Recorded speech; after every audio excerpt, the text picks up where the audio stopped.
శ్రీ గురుభ్యో నమః. హరి ఓం. దంతాంచలేన ధరణీతలమున్నమయ్య పాదాళకేళిషు ధృతాదివరాహలీలం ఉల్లాఘనోత్ఫణఫణాధర గీయమాన క్రీడావదానం యభరాజముఖం నమామః. అమరీకవరీభారభ్రమరీముఖరీకృతం దూరీకరోతు దురితం గౌరీచరణ పంకజం ఇందీవరదళశ్యామం ఇందిరానందకందళం వందారుజన మందారం వందేహం యదునందనం.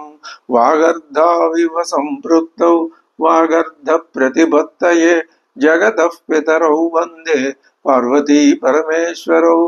ఆపదామపహర్తారం దాతారం సర్వసంపదాం లోకాభిరామం శ్రీరామం భూయో భూయో నమామ్యహం. బుద్ధిర్బలం యశోధైర్యం నిర్భయత్వమరోగత అజాడ్యం వాక్పటుత్వం చ హనుమత్స్మరణాత్ భవేత్. శ్రీ గురుభ్యో నమః. హరి ఓం. శ్రీ హనుమంతుడు విజయవంతంగా లంకానగరంలో తాను నిర్వహించవలసినటువంటి పనులు నిర్వహించి తిరిగి వచ్చి జాంబవదంగదాది ప్రభుతులందరినీ కలుసుకొని తాను లంకానగరంలో ఏమేమి చర్యలు చేపట్టాడో ఏం చేశాడో అవన్నీ అహంకార రహితంగా దురభిమాన రహితంగా వినయ విధేయతలతో యథాశక్తిగా తాను చేసింది చేసినట్లుగా వాళ్ళందరికీ ఒక నివేదికలాగా చెప్పాడు, సమర్పించాడు. ఇప్పుడు ఏతదఖ్యాయ తత్సర్వం, ఈ విషయమంతా చెప్పి హనుమాన్ మారుతాత్మజ భూయ సముపచక్రామ, మళ్ళీ ఇంకొక మాట చెప్పడానికి వచనం వక్తుం ఉత్తరం, ఇంకొక మాట చివరిగా చెప్తున్నాడు. సఫలో రాఘవోద్యోగ, శ్రీరామచంద్రుని యొక్క ఆ ప్రయత్నం సఫలమైంది. సుగ్రీవస్య చ, రామచంద్రుడే కాదు సుగ్రీవుడు కూడా ఆయనకు తోడ్పడి ఇద్దరూ కలిసి ప్రయత్నం చేసి నన్ను పంపించారు కదా, ఆ సుగ్రీవ మహారాజు చేసిన ప్రయత్నం కూడా సఫలమైంది. శీలం ఆసాధ్య సీతాయా మమచ ప్రవణం మనః. మరి వాళ్ళిద్దరి యొక్క ఆ ఆకాంక్ష నెరవేరిందయ్యా, నీ సంగతి ఏమిటి అని అడుగుతారేమో అని నాకు మమ మనః ప్రవణం, నా మనస్సు కూడా నాకు భక్తి పరవశమైంది, ప్రవణమయం అయిపోయింది, భక్తిమయం అయిపోయింది. ఎవరి మీద నీ మనస్సు భక్తి ప్రవణమైంది అంటే శీలమాసాద్య సీతాయ. ఇక్కడ ముగ్గురు పేర్లు చెప్తున్నాడు, రాముడు, సుగ్రీవుడు, అమ్మవారు. శ్రీరాముడేమో అమ్మవారిని మళ్ళీ తాను పొందాలి అనేటటువంటి ఆయన ప్రయత్నం అక్కడ సఫలం చేశాడు. అదే ఆజ్ఞాపించినటువంటి సుగ్రీవుడి ప్రయత్నం సఫలం చేశాడు. మరి సీతమ్మవారి యొక్క ఆమె ప్రయత్నం కూడా సఫలమైంది అని చెప్పాలిగా. అలా చెప్పటల్లా శ్రీ హనుమంతుడు ఏమంటున్నాడు, అమ్మవారి యొక్క శీల సంపద చూసి నా మనస్సు అమ్మవారి పట్ల భక్తితో పూర్తిగా నిండిపోయింది అంటున్నాడు. అది ఇక్కడ హనుమంతుని యొక్క ఆయన అక్కడ ఆ ప్రవర్తించిన విధానం వల్ల ఆయన గమనించిన ఆ విశేష అంశం. ఆయన తనలో వచ్చిన మార్పుని చెప్పుకుంటున్నాడు. నా మనస్సు అమ్మవారి పట్ల భక్తి పూరితం అయిపోయినది. ఇదే విషయం అమ్మవారిని గురించి తనకు తాను చెప్పుకుంటున్నట్లే కాకుండా సాధకులైన మనబోటి వారికి ఆచార్యత్వాన్ని వహిస్తూ ఉన్నటువంటి శ్రీ హనుమంతుడు చెప్తున్నట్టుగా మనం భావించుకోవాలి. ఏం చెప్తున్నాడు, మీరు కూడా అమ్మవారి మీద మనస్సుని మీ మనస్సులో భక్తిని నింపుకున్నట్లయితే మీకు ఏది ఆశించి అమ్మవారిని మీరు భక్తితో సేవిస్తున్నారో ఆ కోరిక నెరవేరుతుంది. ఆ కోరిక ఏమిటి? మోక్షం. అది మీకు ఎలా ఇవ్వాలో అమ్మవారికి తెలుసు. అమ్మవారి దయ కలిగితే మీకు ఏ విషయంలోనూ లోటు ఉండదు. అమ్మవారి దయ కలగటం అంటే నీకు అమ్మవారి మీద భక్తి ఏర్పడాలి. మరి అమ్మవారి భక్తికి అయ్యవారి భక్తికి తేడా ఉందా? తేడా లేదు. అందుకనే ముందు చెప్పాడుగా, సఫలో రాఘవోద్యోగ, శ్రీరామచంద్రుని యొక్క ఉద్యోగం సఫలమైంది. అది ఏమిటి అంటే అమ్మవారి యొక్క సౌశీల్యం అందరికీ ప్రకటితం అవ్వడానికే ఆయన ఆ ప్రయత్నం చేశాడు అని మనం భావించుకుంటే మన యొక్క మనస్సులో ఉన్న మన చిరకాల వాంఛ అయినటువంటి మోక్ష ప్రాప్తి అనేది, వైరాగ్య ప్రాప్తి అనేది, మరి స్వస్వరూప జ్ఞాన ప్రాప్తి అనే విషయాలు మనకు సిద్ధిస్తాయి. ఎంతవరకు సిద్ధిస్తాయి ఏమిటి అనేది ఎవరి యొక్క అర్హత మీద, వాళ్ళ యొక్క కృషి వాళ్ళ ఫలితం ఆధారపడి ఉంటుంది. అదే చెప్తున్నాడు ఇంకొక మాట, ఆర్యాయా సదృశం శీలం సీతాయా ప్లవగర్షభా తపసా ధారయే లోకాన్ క్రుద్ధా వా నిర్దహేదపి. ఓ హే ప్లవగర్షభా, ఓ వానరోత్తములారా, సౌశీల్య పాతివ్రత్యాల విషయంలో ఆర్యాయాహ సదృశం శీలం, సీతాయాహ అమ్మవారితో సమానమైనటువంటి ఆ శీలంలో విషయంలో ఆమెయే సాటి. అంటే అంత సౌశీల్యం కలవారు సృష్టిలో మరొకరు లేరు. తపసా ధారయే లోకాన్, ఆమె సౌశీల్యం ఎంతటిది. అదే ఇప్పుడు మనం చెప్పుకున్నాం, అమ్మవారు గనక మన మీద దయతలిస్తే మన పంట పండినట్లే. అది తపసా ధారయే లోకాన్, అమ్మవారు ఏం చేయగలదు? తన తపశ్శక్తి చేత సర్వలోక భారాన్ని మొయ్యగలదు. లేదా క్రుద్ధావా నిర్దహేదపి, కోపించిందా నిర్దహేత్, లోకాలన్నిటినీ నాశనం చేస్తుంది. ఇక్కడ ఒక విషయం గట్టిగా గమనించాలి, అమ్మవారికి కోపం వస్తే లోకాలను దహిస్తుందా?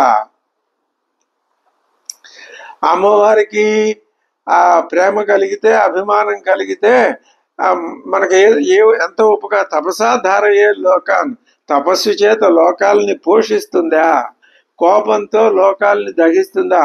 ఏమిటి ఇందులో వైచిత్ర్యం, ఇందులో ఉన్నటువంటి ఔచిత్యం ఏమిటి అంటే స్పష్టంగా తెలిసిపోతుంది. తపసా ధారయే లోకాన్, నువ్వు అమ్మవారి మీద, అమ్మవారిని నిరంతరం నిధిధ్యాసన చేసినట్లయితే, హనుమంతుని యొక్క ప్రేరణ పూర్వకంగా, శ్రీరామచంద్ర పారమ్యంగా అమ్మవారిని నిధిధ్యాసనలో చేస్తే ఆ తపస్సు చేత నీకు ధారయేత్ లోకాన్, లోకాన్ అంటే నువ్వు కోరినటువంటి ఆ మోక్ష లోకాల్ని ధారయేత్ నీకు దానంగా, కానుకగా ఇస్తుంది, ఇవ్వగలదు, ఇస్తుంది అమ్మవారు. లేదా క్రుద్ధురాలైందా? క్రుద్ధురాలైతే ఈ లోకాలన్నీ ఉండవా? నిర్దహేదపి లోకాన్, నీకు రావాల్సిన లోకాలు రాకుండా పోతాయి. నిర్దహేతన అమ్మవారి పేరు మీద చెప్పారే కానీ నీకు నువ్వే దహింపజేసుకుంటావు. అమ్మవారిని ధ్యానంలో నిలుపుకుంటే లోకాలను పొందుతావు. అలా నిలుపుకోకపోతే, ఆ గుణాలు నిలుపుకోకపోతే ఏ గుణాలు నిలుపుకుంటావు? ఇదిగో ఈ రావణాసురుడు లోపల నిలుపుకున్న గుణాలు నిలుపుకుంటావు. దానివల్ల ఫలితం ఏమవుతుంది? కథాపరంగా వాచ్యార్థం ఏం చెప్తుంది? రావణుడికి సంబంధించినటువంటి అతని జీవితం, అతనికి మరణ ప్రాప్తి, అతని లోకాలన్నీ నాశనం అవుతాయి, అతని సామ్రాజ్యమే నాశనం అవుతుంది. మరి మన విషయంలో మనకి అటువంటి లోకాలు పొందకుండా పోతాము. మోక్ష లోకాలు అనేవి తెలియవు. ఎందువల్ల? నీలో అమ్మవారి యొక్క క్రోధానికి గురి అయినటువంటి కామక్రోధాది లోభ ఆ గుణాలు ఉంటున్నాయిగా, అవి పోవట్లేదుగా. ఇప్పుడు అదే పరిస్థితి కదా రావణాసురుడికి ఏర్పడింది. అక్కడ అతనికి శిక్ష పడిపోతుంది కదా. అది చూసైనా మనం అటువంటి ఆ స్థితిలోకి మనం నెట్టేసుకోకుండా ఉండాలి అని ఇది హనుమంతుని యొక్క బోధన మనకి. కాబట్టి ఆర్యాయా సదృశం శీలం సీతాయా ప్లవగర్షభా తపసా ధారయేతు లోకాన్ క్రుద్ధావా నిర్దహేదపి. అది సముద్ర లంఘనం చేసి లంకా నగరంలో పర్యటించి అంతా చూసి శ్రమపడి తిరిగి వచ్చినటువంటి శ్రీ హనుమంతుడు గ్రహించిన అద్భుతమైనటువంటి ఆ తప ఫలితమైన శక్తి ఏది అంటే ఈ ఒక్క మాట. ఇది మనకి చాలా ఉపయుక్తమయ్యే మాట. సర్వదా అతి ప్రవృద్ధోసౌ రావణో రాక్షసాధిప. రావణుడు ఉన్నాడే అతడు సర్వదా అతి ప్రవృద్ధుడు, గొప్ప రాజే, రాక్షస రాజే, అనేక విధాలుగా గొప్పవాడే. తస్య తాం స్పృశతో గాత్రం తపసా న వినాశితం. అమ్మవారి యొక్క సౌశల్యాన్ని గురించి చెప్తున్నాడుగా. మరి అమ్మవారిని అతడు బలాత్కారంగా తన చేతులతో పట్టుకొని స్పృశించి లాక్కొని వచ్చాడుగా. అతని తస్య తాం అమ్మవారిని స్పృశించాడుగా. ఆ గాత్రం అతని యొక్క తపశ్శక్తి చేతన వినాశితం, తపోబల సంపన్నుడు. అతడు ఆమెను స్పృశించినా ఆమె అతన్ని ఏమీ అనలేదు, ఏమీ చేయలేదు. ఎందుకని? అతడిలో ఉన్న కొంత తపోబలాన్ని అది సమాధానం చెప్పింది. ఇప్పుడు ఆ తపోబలం కనుక క్షీణించిపోయి అతనిలో ఉన్నటువంటి ఆ దుర్గుణ బల సంపత్తి పెరిగితే అది అతనికి నిర్దహేదపి క్రుద్ధ, అది కూడా నిజమవుతుంది. నతదగ్ని సుఖ కుర్యాత్ సంస్పృష్టం సంస్పృష్ట పాణినా సతి జనకస్యాత్మజ కుర్యాత్ యత్క్రోధ కలుషీకృత. సీతాదేవి కోపిస్తే కేవలం తన కరస్పర్శ చేత దేనినైనా భస్మీపటలం చేయగలదు. ఆ విధంగా అగ్నిశిఖ కూడా చేయలేదు. అంటే రావణుడు శ్రీరాముడి చేతుల్లో మరణించవలసి ఉన్నది కాబట్టి అమ్మవారు అతడిని భస్మం చెయ్యలేదు అనే కారణం కూడా మనం ఊహించవచ్చు. మనం ఊహించటానికి అనుకూలంగానే హనుమంతుడు చెప్పిన మాట.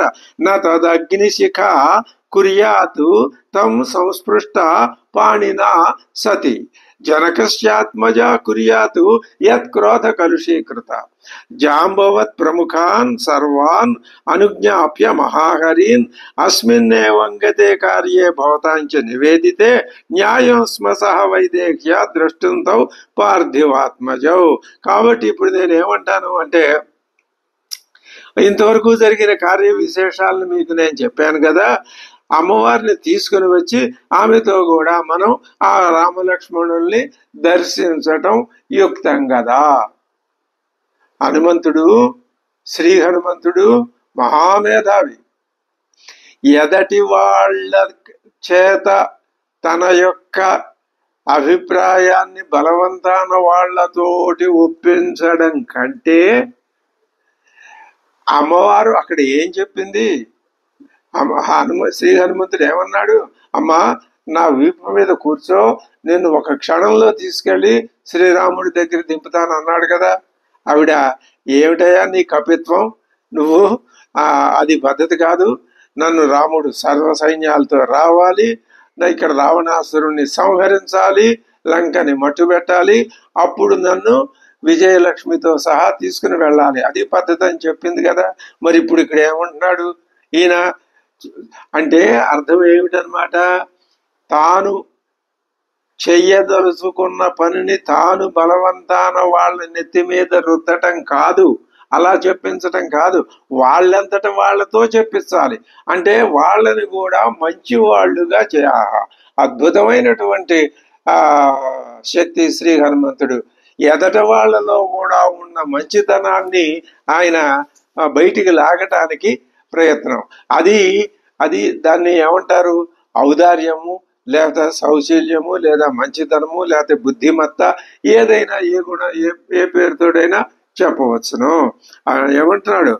మనం అమ్మవారిని తీసుకొచ్చి న్యాయం స్మ సహ వైదేహ్య ద్రష్టుంతౌ పార్థివాత్మజం, మనం వైదేహితో సహా కలిసి వాళ్ళని దర్శిద్దాం అని ఒక ప్రపోజల్ లాంటిది పెట్టాడు. అహం ఏకోపి పర్యాప్త, ఇదిగో నేను ఒక్కడనే పర్యాప్త చాలును. ఎందుకు? సరాక్షస గణం పురీం తాం లంకాం తరసా హంతుం రావణంచ మహాబలం. అసలు నేను ఒక్కడనే ఆ పని చేయగలను, అక్కడే ఉండి ఆ పని చేసి పాటికి అమ్మవారిని తీసుకురాగలను. కానీ కిం పునఃసహితో వీరైర్ బలవద్భి కృతాత్మభి, కాబట్టి మీరంతా ఎవరు? వీరులు, బల పరాక్రమాలు కలవాళ్ళు, కృతాత్ములు అంటే దృఢమైన నిశ్చయం గలవాళ్ళు మీరు. పైగా కృతాస్త్రై ప్లవకై శూరై భవద్భి విజయేషభి, మీరంతా కూడా తోడు ఉంటే ఇంకా చాలా బాగుంటుంది కదా ప్రయత్నం. నా ఒక్కడితో చేసే కంటే మీ అందరితో కలిసి చేస్తే అది శ్రీ హనుమంతుని యొక్క ఆ మహా బుద్ధి వైభవం. అందుకని నేను ఆ పని చేయలేదు, నేను అమ్మవారిని ఇక్కడికి తీసుకురాలేదు, మీరందరూ మనమంతా కలిసి వెళ్ళి అమ్మవారిని తీసుకొచ్చేసి ఏకంగా సరాసరి రామలక్ష్మణుల దగ్గరికి వెళ్ళిపోదాం అని ఒక ఆలోచన చెప్పాడు. అహంతు రావణం యుద్ధే ససైన్యం సపరుసరం సహపుత్రం వధిష్యామి సహోదరయుతం యుధి. మనమంతా వెళదాం పదండి.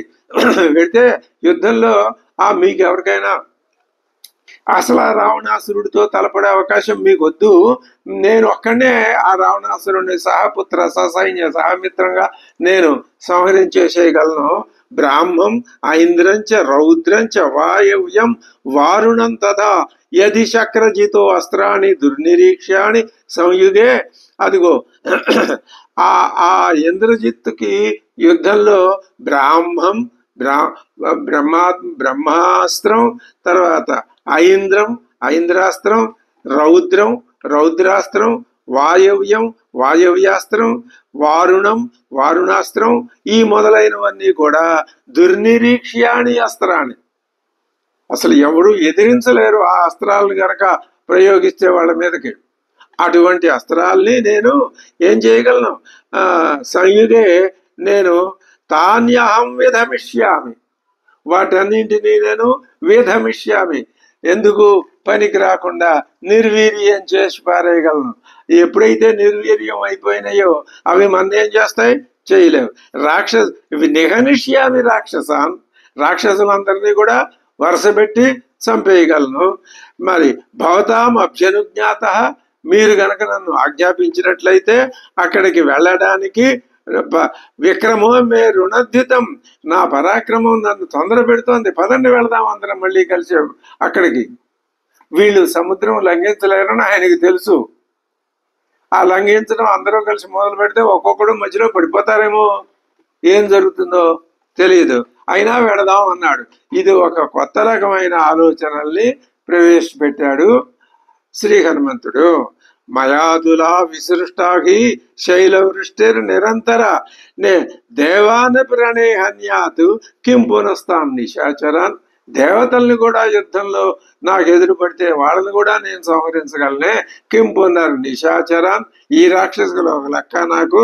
నేను గనక పెద్ద పెద్ద శైల బండరాళ్ళని వర్షం కింద కురిపించినట్లయితే దేవతలు కూడా హతులైపోతారు.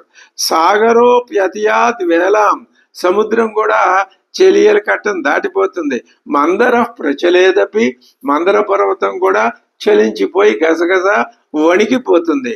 అలాగే నా జాంబవంతం సమరే కంపయే దరివాహిని, కానీ జాంబవంతుణ్ణి శత్రు సైన్యం యుద్ధంలో నా కంపయేత్, ఏ మాత్రం కంపింప చెయ్యలేదు. జాంబవంతుడు తన మహేంద్రగిరి మీద నుంచి బయలుదేరే ముందు తనని ప్రశంసించాడుగా, తన బలాన్ని గొప్పతనాన్ని చెప్పాడుగా. అందుకు ప్రతీకారం రుణం తీర్చుకొని ఈ జాంబవంతుడి గొప్పతనాన్ని నేను ప్రశంసిస్తే మరి ఆ మాటకి మాట చెప్పి ఆయన్ని నేను గౌరవించినట్లు అవుతుందిగా. ఎదటి వాళ్ళ మీద పూర్తి గౌరవం, వాళ్ళల్లో ఏ కొంచెం మంచితనం ఉన్నా దాన్ని బయటికి ప్రదర్శించి ఆ గొప్ప చేసి చెప్పటం, ఇది హనుమంతుని యొక్క స్పష్టమైన సుస్వభావం. అదే సర్వరాక్షస సంఘానాం రాక్షసా ఏచ పూర్వకా, ఈ రాక్షస సంఘాలన్నీ వీళ్ళే కాదు, ఏచ ఇంకా ఎవరైతే పూర్వక, వీళ్ళ పూర్వులు అంటే వీళ్ళ తాత ముత్తాతలు ఎవరైతే ఉన్నారో వాళ్ళ అలమేకో వినాశాయ వీరో వాలి సుతక్కపి. ఇప్పుడు అంగదుడిని పట్టుకున్నాడు. ఈ రాక్షస సమూహాన్నే కాదు, మీరంతా జాంబవంతుడు ఆ అంగదుడు రాక్షస సమూహాలు పని పట్టండి, నేను రావణాసురుడు పని పడతాను అని విభజన చేస్తున్నాడు అనమాట. పనసస్య ఊరువేగేన నీలస్య చ మహాత్మన మందరోప్యవశీర్యేత. ఈ పనసుడు ఈ నీలుడు వీళ్ళ యొక్క ఊరు వేగం చేత మందర పర్వతం కూడా చీర్ణమై పిండి పిండి అయి నుగ్గు అయిపోవాల్సిందే కదా. కిం పునర్యుధి రాక్షస, ఈ యుద్ధంలో ఈ రాక్షసులైనా ఈ పిచ్చిమహాలు వీళ్ళేమి మన చేయలేరు. సదేవాసుర యక్షేషు సగంధర్వోరగ యక్షే పక్షేషు మైందస్య ప్రతియోధ్యారం శంసత ద్వివిధస్యవా. మీరు నాకు ఎవరినైనా మరొకరిని, ఈ మైందుడు ద్వివిధుడు ఇద్దరు ఉన్నారే, వీళ్ళకి పోటీగా ఇంకొక వీరుణ్ణి చూపించండి. ఇలాంటి పరాక్రమం కలిగిన వాళ్ళని ఎక్కడ దేవాసుర యుద్ధాల్లో కానీ, గంధర్వులతో యుద్ధాల్లో కానీ, మరి ఉరగలు పక్షులు వీటితో యుద్ధాల్లో కానీ మైందుడు ద్వివిధుడు వాళ్ళు ఏ విధంగా శత్రువుల్ని జయించగలరో అలా జయించే వాళ్ళని మరొకళ్ళని నాకు చూపించండి. ఉదాహరణ లేరు కాబట్టి మీరు చూపించలేరు. అశ్విపుత్రౌ మహావేగౌ ఏతౌ ప్లవగ సత్తమౌ ఏతయో ప్రతిపోద్ధారం న పశ్యామి. అశ్విని పుత్రులు ఉన్నారు, వీళ్ళు మహాబలురు. ఈ వానరోత్తములు వీళ్ళెవరు? మైందుడు ద్వివిధుడే వాళ్ళే. వాళ్ళు రణరంగంలో వాళ్ళని ఎదిరించి నిలబడగలిగిన ప్రతియోధుడు ఎవరూ లేరు. పితామహ వరోత్సేకాత్ పరమం దర్పమాస్థితవు. ఈ ఇద్దరికి బ్రహ్మదేవుడు బోల్డని వరాలు ఇచ్చాడు. ఆ వరబలం వీళ్ళకి బాగా ఉన్నది. అది వర గర్వం కాదు, వరబలం అది. వాళ్ళు వినయం గల వాళ్ళే. అమృత ప్రాశినావేతవు, వీళ్ళు అమృతాన్ని ఆహారంగా తీసుకున్న వాళ్ళు. సర్వవానర సత్తమౌ, వానరులందరిలో వీళ్ళే గొప్పవాళ్ళు. అశ్వినోర్ మాననార్థం హి సర్వలోక పితామహ సర్వావధ్యత్వం అతులం అనయోర్ దత్తవాన్పుర. ఇంతకు పూర్వం వీళ్ళు తపస్సు చేసినప్పుడు ఈ మైందుడు ద్వివిధుడు మిమ్మల్ని సంహరించగల వాళ్ళు ఎవరు లేరు, మీకు మరణాన్ని తేగలిగిన వాళ్ళు లేరు, మిమ్మల్ని జయించే వాళ్ళు ఎవరు లేరు అని వరం ఇచ్చాడు కదా. వరోత్సేకేన మత్తౌ చ ప్రమధ్య మహతీంచము. ఆ వర బలంతో వీళ్ళు మహతీంచము ప్రమధ్య, ఆ రాక్షసుల యొక్క గొప్ప సైన్యాన్ని వీళ్ళిద్దరూ నాశనం చేసి పారేసి, సురాణం అమృతం వీరవు పీతవంతవు ప్లవంగమవు. ఇదివరకు వీళ్ళు దేవతల యొక్క అమృతాన్ని వీళ్ళే తాగారు కదా. ఏతావేవకి సంక్రుద్ధౌ సవాజి రథకుంజరాం లంకాం నాశయితుం శక్తౌ సర్వే తిష్టంతు వానరా. మిగతా వానరులంతా అలా చూస్తూ ఉండండి చక్కగా. వీళ్ళిద్దరే రాక్షస సైన్యం మొత్తాన్ని జయించి రాక్షసులు లేకుండా చేయగలరు. మయైవ నిహత లంకా దగ్ధ భస్మీకృత పునః. అసలు నేను ఇప్పుడు వచ్చేటప్పుడే లంకని 3 వంతులు నాశనం చేసే వచ్చాను, ఇంకొంచెమే మిగిలింది. ఇదిగో ఇప్పుడు నేను చెప్పిన జాంబవంతుడు, అంగదుడు, మైందుడు, ద్వివిధుడు వీళ్ళంతా మనం కలిసి వెళితే ఇంకా అసలు మనకు అక్కడ ఎదురు ఉండదు. ఆ రావణాసురుడి పని నేను పడతాను, మిగిలిన వాళ్ళ పని మీరు పట్టండి. అప్పుడు ఏమందాం మనం? నేనేం చేశాను తెలుసా? లంకను నాశనం చేసి రాజమార్గేషు సర్వత్ర నామ విశ్రావితమ్మయ. నా పేరు నేను పెద్దగా అందరికీ వినపడేటట్లు ఘోషించి చెప్పాను. ఏమని చెప్పాను? జయత్యతి బలో రామో లక్ష్మణశ్చ మహాబల రాజా జయతి సుగ్రీవో రాఘవేణాభిపాలిత.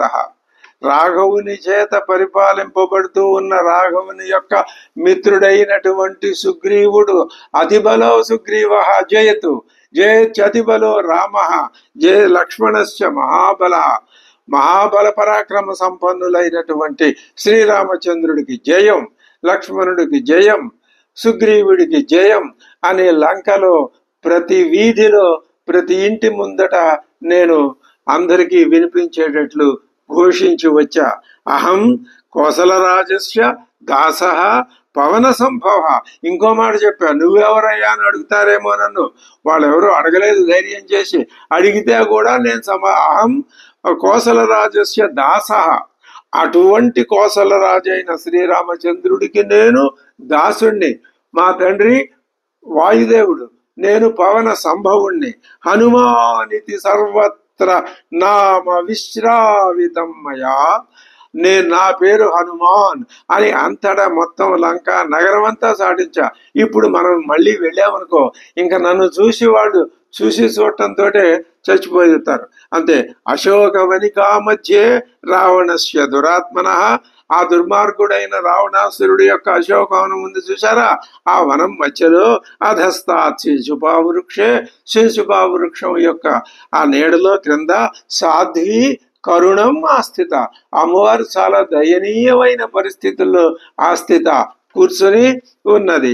రాక్షసీభి పరివృత, రాక్షస స్త్రీలందరూ ఆవిడ్ని చుట్టుముట్టే ఉన్నారు, ఎక్కడ ఇంత ఖాళీ కూడా విడిచిపెట్టలేదు. శోక సంతాపకర్షిత, ఆమె కృషించిపోయినది, బాధింపబడుతున్నది శోక సంతాపాల చేత. మేఘలేఖ పరివృత చంద్రలేఖేవ నిష్ప్రభ, చంద్రుడు సహజంగా ప్రభావవంతుడే, కానీ మేఘాలు బాగా చుట్టుముట్టేస్తే ఆ చంద్రుడి కాంతి ఏ విధంగా కనపడకుండా పోతుందో, అమ్మవారు ఈ రాక్షసి సమూహం చుట్టుముట్టేయటం వల్ల అలా తేజస్సు తగ్గినట్లు కనిపిస్తూ ఉన్నది. అచింతయంతి వైదేహి రావణం బలదర్పితం, అసలు రావణాసురుడి యొక్క ముఖం చూడను అని స్పష్టంగా చెప్పేసింది అమ్మవారు. పతివ్రతాచ, అది అందువలన ఆమె సౌశీల్యం నాకు అక్కడ చాలా గొప్పదిగా నేను భావించి అమ్మవారికి సాష్టాంగ నమస్కారం చేశాను. కాబట్టి రాముని యొక్క బలపరాక్రమాలు, లక్ష్మణుని యొక్క బలపరాక్రమాలు, అమ్మవారి సౌశీల్యం, ఇవే మనకి కావలసినది అనే విషయాన్ని నేను గ్రహించి వచ్చాను. అది పతివ్రతాచ శుశ్రోణి అవష్టబ్దాచ జానకి, అనురక్తాహి వైదేహి రామం సర్వాత్మనా శుభ, సర్వాత్మనా సీత అనురక్త రామం, మనస్ఫూర్తిగా అమ్మవారు శ్రీరామచంద్రుడి పట్ల అనురక్తి కలిగే ఉన్నది, అది ఆవిడ యొక్క సౌశీల్యం. అనన్య చిత్త, ఆమె చిత్తంలో ఎవరు లేరు, రావణాసురుడు కాదు, అసలు వీళ్ళెవరు ప్రవేశించే అవకాశమే లేదు. స పౌలోమీవ పురందరే, ఆ మహేంద్రుణ్ణి పౌలోమి శచీదేవి ఏ విధంగా అనుసరిస్తుందో అలాగే అమ్మవారు సౌశీల్యం విషయంలో శ్రీరామచంద్రుణ్ణే ఎప్పుడూ మనసులో స్మరిస్తూ ఉన్నది.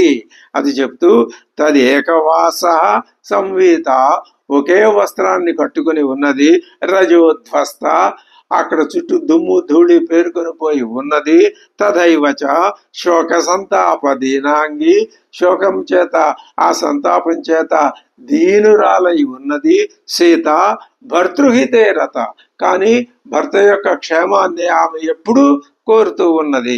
సామయ రాక్షసీ మధ్యే తర్జ్యమాన ముహుర్ముహు, అటువంటి అమ్మవారిని నేను ఆ రాక్షస స్త్రీలంతా మాటిమాటికి బెదిరిస్తున్నారు, తిడుతున్నారు, కొడుతున్నారు, ఇన్ని రకాలుగా హింసిస్తున్నారు, అటువంటి అమ్మవారిని నేను చూశాను. రాక్షసీభిగి, వాళ్ళు ఎలాంటి వాళ్ళు, విరూపాభిగి దృష్టాగి ప్రమదావనే, ఏకవేణీధర దీన భర్తృచింతా పరాయణ, అమ్మవారు ఒకే జడ, ఏకవేణీధర అది సంతాపానికి సూచకం. భర్తృచింతా పరాయణ, నిరంతరం మనస్సులో శ్రీరామ ధ్యానం తప్ప మరొకటి లేదు. ఇది మనలాంటి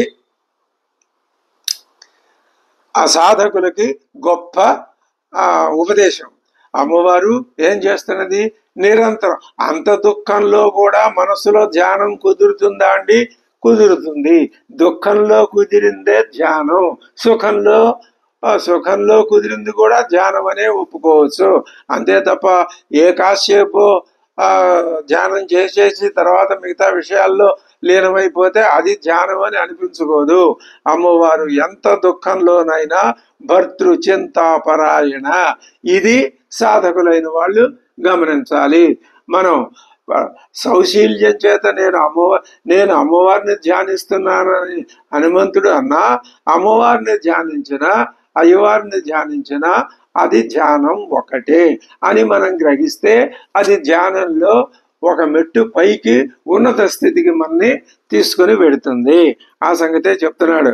అధశయ్య వివర్ణాంగి పద్మిని హిమాగమే, ఆ మంచు కాలం వచ్చినప్పుడు తామర పువ్వులు ఏ విధంగా శోభావిహీనాలు అయిపోతాయో అమ్మవారు అదర్శయ్య కటిక నేల మీద పరుండి వివర్ణాంగి ధూళి ధూసరిత శరీరయై రావణాద్వినివృత్తార్థ రావణుణ్ణి ఏమాత్రం గౌరవించకుండా మర్తవ్యకృత నిశ్చయ. అది ఆ సమయంలో ఆమె నేను మరణించాలి అనేటటువంటి ఒకనొక దృఢమైన నిర్ణయానికి వచ్చేసింది అమ్మవారు. అటువంటి అమ్మవారిని నేను చూశాను. కథంచితు మృగశాపాక్షి ఎట్టకేలకి చిట్ట చివరిలో ఆఖరి క్షణంలో నేను వెళ్ళి విశ్వాసం ఉపపాదిత అమ్మవారికి నేను విశ్వాసాన్ని కలిగించా. అది నేను లంకకు వెళ్ళి సాధించిన ఘన కార్యం. కేవలం దూతకృత్యమే కాదు, అమ్మవారు తన జీవితాన్ని ముగించేసే స్థితిలో ఉండగా ఆమెను నేను చేరుకొని ఆమెకు నచ్చజెప్పి మళ్ళీ రాముడు తిరిగి వస్తాడని చెప్పి ఎంతో శ్రమపడి ఆమెను ఆత్మహత్య ప్రయత్నం నుంచి విరమింపజేశాను. విశ్వాసముపపాదిత తత సంభాషిత చైవ సర్వమర్థం చదర్శిత. ఆవిడతో మాట్లాడాను, మొత్తం ప్రయోజనాలన్నీ చెప్పాను, అంతా వివరంగా తెలియజేశాను.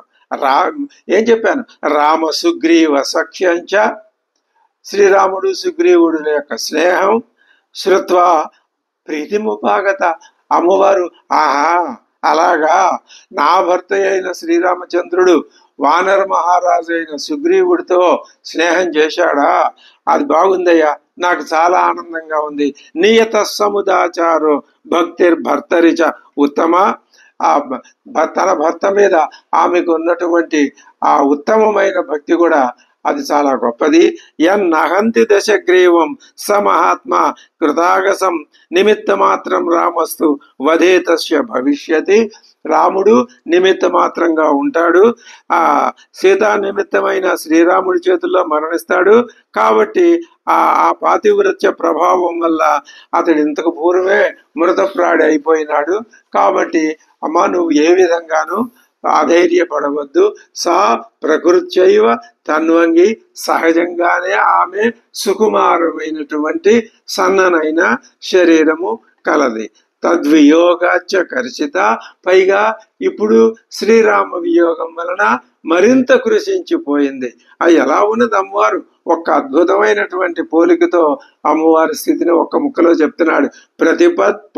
ప్రతిపత్ పాఠశీలస్య విద్యేవ తనుతాంగత.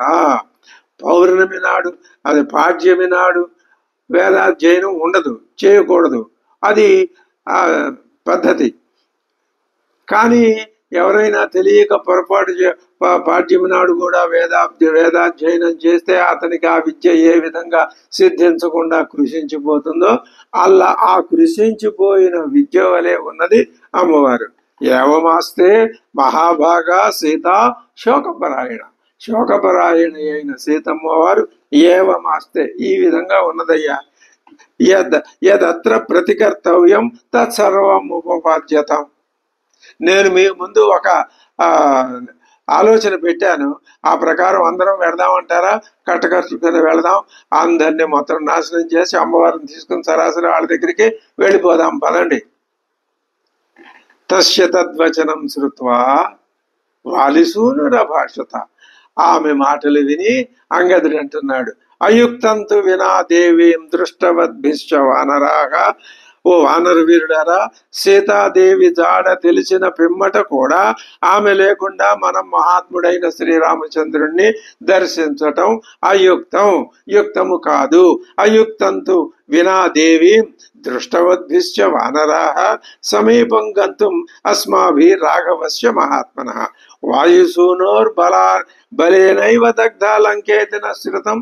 ఈ హనుమంతుని బలం చేతనే లంకంతా దహింపబడిపోయిందని మనకు అర్థమైంది కదా. దృష్టాదేవి నానీత ఇది తత్ర నివేదితం నయుక్తమివ పశ్యామి.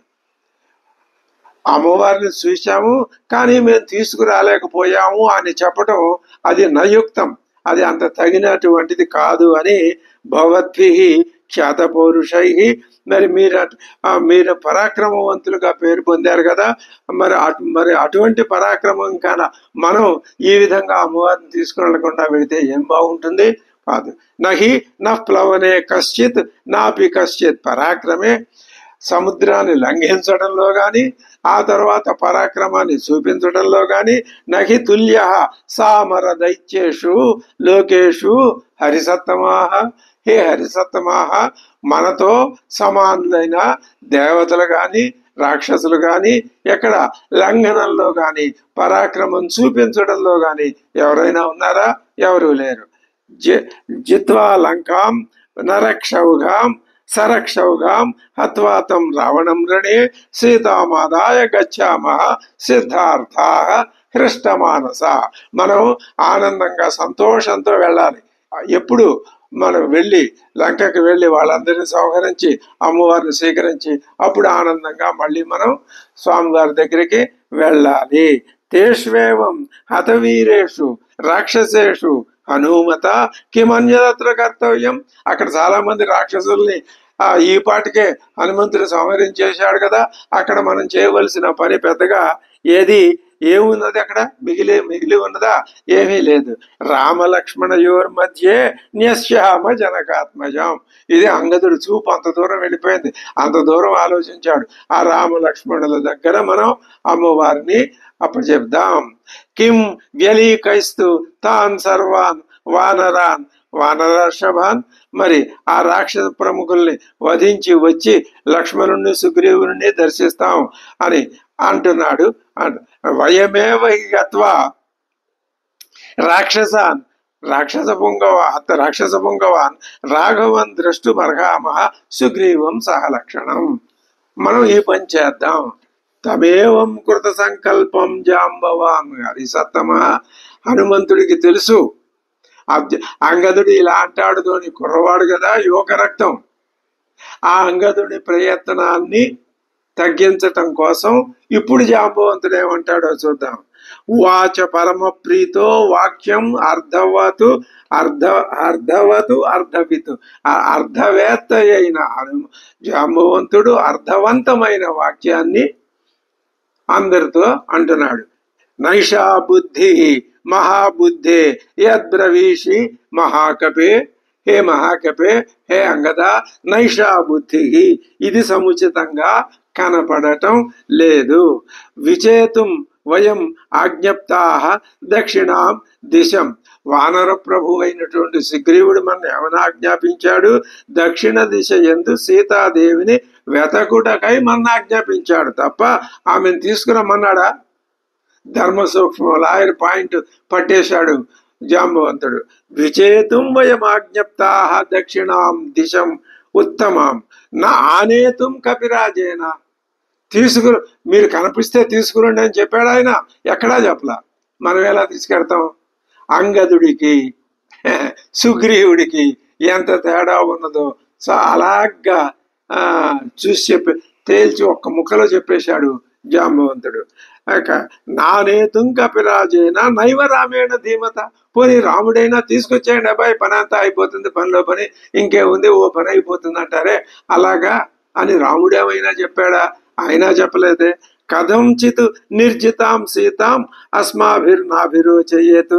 ఒకవేళ మనం తీసుకువెళ్ళినా నా అభిరోచయేతు, ఆ శ్రీరాముడికి మనం తీసుకెళ్ళటం ఇష్టం ఉండదు. రాఘవో ఎందుకు ఇష్టం ఉండదు? రాఘవో నృపశార్దూల, ఆయన రాజసింహుడు. కులం వ్యపదిశన్ స్వకం ప్రతిజ్ఞాయ స్వయం రాజా సీతా విజయం అగ్రత. ఆయన ఏం చేస్తాడు? తన పరాక్రమం చేతనే సీతాదేవిని తీసుకురావాలని భావిస్తాడు తప్ప ఇతరుల పరాక్రమం మీద ఆధారపడ్డు. ఆ మహారాజు వానరులందరి సమక్షంలో శత్రువుని జయించి సీతను తీసుకొని వచ్చేదను అని తన వంశంపై ఒట్టు పెట్టుకుని ప్రతిజ్ఞ చేశాడు. గుర్తుందా నీకు? రాఘవ కులం వ్యపదిశన్ స్వకం ప్రతిజ్ఞాయ. నేను మా ఇక్ష్వాకు వంశం సందర్భంగా ప్రమాణం చేస్తున్నాను, నేను నా బాహుబలంతో ఆ శత్రువుని జయించి అమ్మవారిని తీసుకొస్తాను అని. సర్వేషాం కపిముఖ్యానాం కథం మిథ్యాకరిష్యతి. అందరి ముందు శ్రీరామచంద్రుడు చేసిన ఆ ప్రతిజ్ఞని మనం ఇప్పుడు మిథ్య అసలు వీళ్ళ వల్ల కాదు, కానీ అవుతుందిలే, నువ్వు తీసుకురాగలవు అని కొంచెం చిన్న ఓదార్పు. అమాయకుడిని తెలివి తక్కువ వాడిని చేసి అసలు ఆ మాటలుగా అంగదుడే మొహం చిన్నబుచ్చుకోవాలి. మనం శౌర్యంతో జయించగలం కానివ్వండి, మరి ఆయన శౌర్యం ఏమవుతుంది అనేసరికి విఫలంచ కర్మ చ కృతం భవేత్ తుష్టిర్నతస్య చ వృధా చ దర్శితం వీర్యం భవేత్ వానర పుంగవ. మన ప్రయత్నం అంతా అప్పుడు వ్యర్థమైపోతుంది. వద్దు. తస్మాత్ గచ్చామ వై సర్వే. కాబట్టి మనమందరం ఎక్కడికి వెళదాం? రామ సలక్ష్మణ యత్ర, వాళ్ళు ఎక్కడ ఉన్నారో అక్కడికే వెళదాం. ఎవరెవరు? సుగ్రీవస్య మహాతేజా కార్యస్యాస్య నివేదనే తస్మాత్ గచ్చావహ వయం. వెళ్ళి ఈ కార్యాన్ని ఎలా జరిగింది అనే విషయాన్ని వాళ్ళకి నివేదిద్దాం. ఆ తర్వాత ఏం చేయాల్సింది వాళ్ళే నిర్ణయిస్తారు. అబ్బాయి, మీరు ఎలాగో చూసి వచ్చారు కదా, మీరందరూ పరాక్రమవంతులే, మళ్ళీ వెళ్ళండి, వెళ్ళి వాళ్ళందరినీ సంహరించేసి అమ్మవారిని తీసుకురండి అని చెప్తే అప్పుడు ఆ పని చేద్దాం. వాళ్ళు ఆ మాట ఎందుకు చెప్తారు? చెప్పరు. నావదేశ మతిరక్షమానో యథా భవాన్ పశ్యతి రాజపుత్ర. నువ్వు చేసిన అది ఆ ప్రతిపాదన త్రోసిపుచ్చదగింది కాదు గాని శ్రీరాముని ఆలోచనను అనుసరించి యథాతు రామస్య మతిర్నివిష్ట, శ్రీరామచంద్రుని ఆలోచన ఏ విధంగా ఉందో తెలుసుకొని అందుకే ప్రభువు మనల్ని ఆదేశించాడు అమ్మవారిని తెలుసుకురమ్మని. మనం తెలుసుకెళ్తున్నాం. తథా భవాన్ పశ్యతు కార్యసిద్ధిం. మనం ఈ విధంగానే చేద్దామని అంగదుని యొక్క హనుమంతుడు ఊరిలో ఒక ప్రతిపాదన చేసి కూర్చున్నాడంతే. ఆయన వివాదాల జోలికి పోడు. ఒకవేళ హనుమంతుడు మనం ఇలా చేద్దామా, వీళ్ళు తీసుకొచ్చేద్దామా అని అనకపోతే అంగదుడే ఆ మాట అనేవాడు. అప్పుడు హనుమంతుడు కూడా వద్దు అని అనవలసి వచ్చేది జాంబవంతుడితో పాటు. అటువంటి ఘట్టం రానియకుండా తెలివితేటలుగా హనుమంతుడే ముందు ఆ మాట, ఆ అభిప్రాయాన్ని బయట పెట్టి వెళదామంటే వెళదాం పదండి. ఆయన నమ్మకం ఏమిటి? వీళ్ళందరూ ధర్మబద్ధంగా చక్కగా ఆలోచించగలరు. అయితే అంగదుడు ఈ విధంగా తాను చెప్పింది సమర్థిస్తాడు అని అనుకున్నా అనుకోకపోయినా అది పెద్ద బాధించే విషయం ఏమీ కాదు. ఆయన నమ్మకం ఏంటంటే జాంబవంతుడి ఆలోచన ఎప్పుడూ వృధా పోదు. ఆయన వద్దంటాడు, మంచిది, బాగుంది, ఆ ప్రకారమే చేద్దామని అందరి మాట తాను విన్నట్లు అవుతుంది. అది హనుమంతుని గొప్పతనం. వాళ్ళ మాట తాను వినాలి, ఆ వినేటట్లు తనే చెయ్యాలి, అంతేగాని తన మాట వాళ్ళు వినేటట్టు చేయటం కాదు. ఎంత గొప్ప మహానుభావుడు హనుమంతుడు! ఇది హనుమంతుని యొక్క వైభవం అంటే. ఆ హనుమంతుని ప్రాభవం అంటే హనుమత్ వైభవం. అంత గొప్ప శీర్షిక. మరి ఏ మహాపండితులు చెప్పినా హనుమంతుడిని గురించి చెప్తే హనుమత్ వైభవం అనే శీర్షిక పెడతారు కదా, అది హనుమంతుని వైభవం. ఇంత లోతుకి దిగి చూస్తే మనకి హనుమంతుని యొక్క ఆలోచన విధానం, ఆయన గొప్పతనం, ఆయన చారిత్రక ఉపదేశం ఇవన్నీ మనకి చక్కగా కరతలామలకంలాగా అర్థమవుతున్నాయి. తతో జాంబవాన్ వాక్యం, జాంబవతో వాక్యం ఆకర్ణ్య నౌకసః అంగద ప్రముఖ వీరా హనుమంతస్య మహాకవి ప్రీతిమంతస్తతః సర్వే వాయుపుత్రాః పరస్పరసరాః మహేంద్రాద్రిం పరిత్యజ్య పుప్లువుః ప్లవగర్షభాః. ఇంకా వాళ్ళు అక్కడి నుంచి వెనక్కి పుప్లువుః ఎగిరి వచ్చేశారు. ఎలా ఉన్నారు వాళ్ళు? మేరుమందర సంకాశా మత్తా ఇవ మహాగజా, మహాపర్వతాల్లాగా పెద్ద పెద్ద మదించిన ఉత్సాహంగా ఉన్నారుగా, మదించిన ఏనుగుల్లాగా. చాదయంత ఇవ ఆకాశం, వీళ్ళందరూ ఆకాశంలోకి ఎగిరేసరికి ఆకాశం మొత్తం కప్పడిపోయింది. సభాజ్యమానం భూతైస్తం ఆత్మవంతం మహాబలం హనుమంతం మహావేగం వహంత ఇవ దృష్టిభి. వాళ్ళ చూపులన్నీ హనుమంతుడి మీదే. హనుమంతుడు పెద్ద నాయకుడు అయిపోయాడు వాళ్ళ దృష్టిలో. రాఘవేచ అర్ధ నిర్వృత్తిం కర్తుంచ పరమం యశ సమాధాయ సమృద్ధార్థ కర్మసిద్ధిభిరున్నత. ఆ శ్రీరాముని యొక్క ప్రయత్నం సఫలమైంది కాబట్టి ఆ విధంగా కార్యాన్ని వాళ్ళు సిద్ధింపజేసుకొని తద్వారా ఉన్నతమైనటువంటి మానసిక ఆనంద స్థితిలో ఉన్నటువంటి వాళ్ళు ప్రియాఖ్యానోన్ముఖ ఎప్పుడు వెళ్ళి గబగబా ఈ వార్త రాముడికి లక్ష్మణుడికి సుగ్రీవుడికి చెప్పేద్దామని తహతహలాడిపోతున్నారు వాళ్ళు. సర్వే యుద్ధాభినందిన సర్వే రామ ప్రతీకారే నిశ్చితార్థ మనస్విన. మనం వెళ్ళటం చెప్పటం యుద్ధం వచ్చేస్తుంది, రాముని యొక్క అభీష్టం నెరవేరుతుంది. ప్లవమానాః కమాప్లుత్య తతస్తే కాననౌకసః నందనోపమమాసేతుకు వనం ద్రుమలతాయుతం. ఇలా ఎగిరిపోయేవాళ్ళు ఎగిరిపోవచ్చుగా. ఆ ఉత్సాహం ఎంత ఉత్సాహంతో వచ్చేస్తోంది యుద్ధం, మనం వెళ్ళటం చెప్పడం యుద్ధానికి రావడం ఆలోచనలో ఉన్న వాళ్ళకి మధ్యలో ఒక నందనవనంతో సమానమైన ఉద్యానవనం ఒకటి కనపడింది. వాళ్ళు ఏం చేశారు? యత్తన్మధువనం నామ సుగ్రీవస్యాభిరక్షితం అదృశ్యం సర్వభూతానాం సర్వభూత మనోహరం. అసలు ఎవరు ఆ వనంలోకి వెళ్ళలేరు, ఆ వనంలో ఒక చిన్న పండు కాయ కొయ్యలేరు, కానీ అందరికీ చూడడానికి ఆనందంగా ఉంటుంది. అది యద్రక్షతి మహావీర సదా దధిముఖ కపి. ఆ మధువనాన్ని రక్షించేటటువంటి వాడు కాపలాదారు ఎవరయ్యా అంటే దధిముఖుడు అనే ఒక కపి. మాతుల కపి ముఖ్యస్య సుగ్రీవస్య మహాత్మన. సుగ్రీవునికి అతడు మాతులుడు, మేనమామట. తే తద్వనముపాగమ్య బభూవు పరము. వాళ్ళకి అక్కడికి వెళ్ళేసరికి ఉత్సాహం మరింత ఎక్కువైపోయి వానరేంద్రస్య మనఃకాంతతమం మహతు తతస్తే వానరాః హృష్టాః దృష్ట్వా మధువనం మహతు కుమారమభ్యయాచంత మధుని మధుపింగళ. మధు అంటే వీళ్ళకి ఇష్టం, తేనె అంటే ఆ అంగదుడితో కుమార కొంచెం మధు తాగుదామా, అందరం ఉత్సాహంగా ఉంది కదా, పండగ చేసుకుందాం అన్నట్లు. తతః కుమారస్థాన్ వృద్ధాన్ జాంబవత్ ప్రముఖాన్ కపీన్ అనుమాన్య. అది వాళ్ళు అడగటం ఏమిటి, ఈయన కూడా అనుమాన్య సరే అని తన అంగీకారాన్ని తెలిపి దదౌ తేషాం నిసర్గం మధుభక్షణే. మధుభక్షణంలో వాళ్ళకి ఆ ఆజ్ఞని ఇచ్చేశాడు.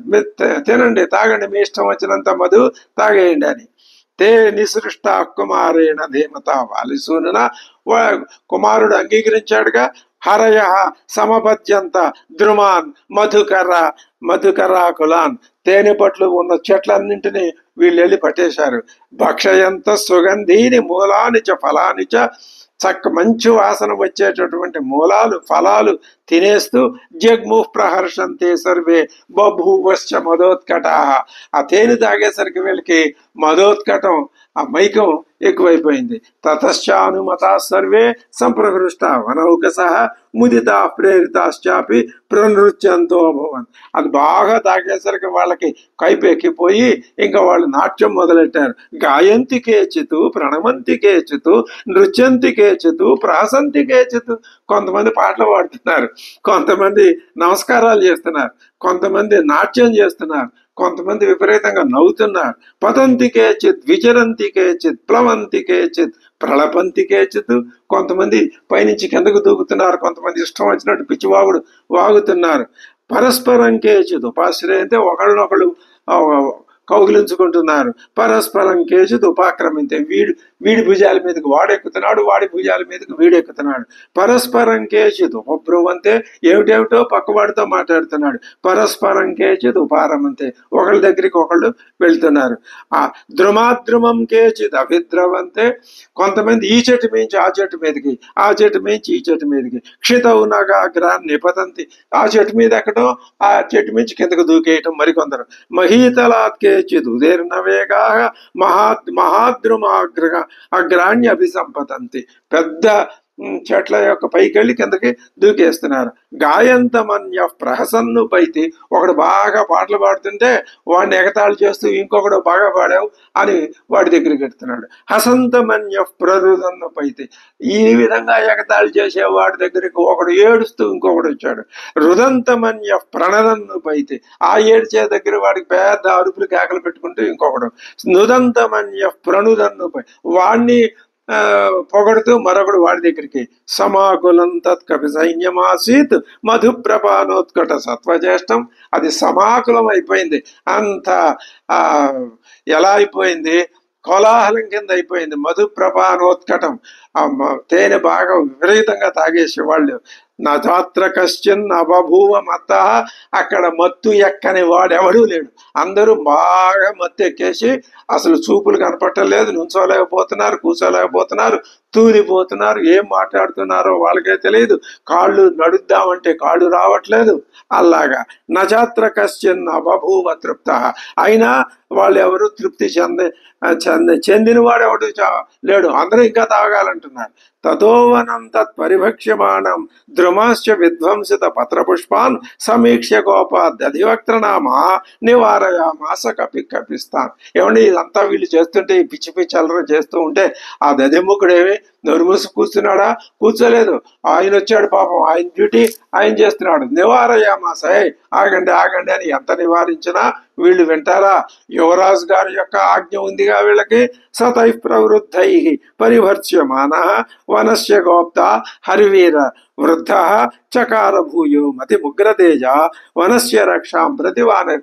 ఏమైనా సరే నేను ఈ వానరుల్ని ఇక్కడి నుంచి పారద్రోలి ఈ మధువనాన్ని రక్షించాల్సిందే అనుకుని ఉవాచ కాంసిత్, కొంతమందితో ఎందుకయ్యా వద్దయ్యా పొండానా అని మాట్లాడాడు. పరుషాని కొంతమందిని కోప్పడ్డాడు.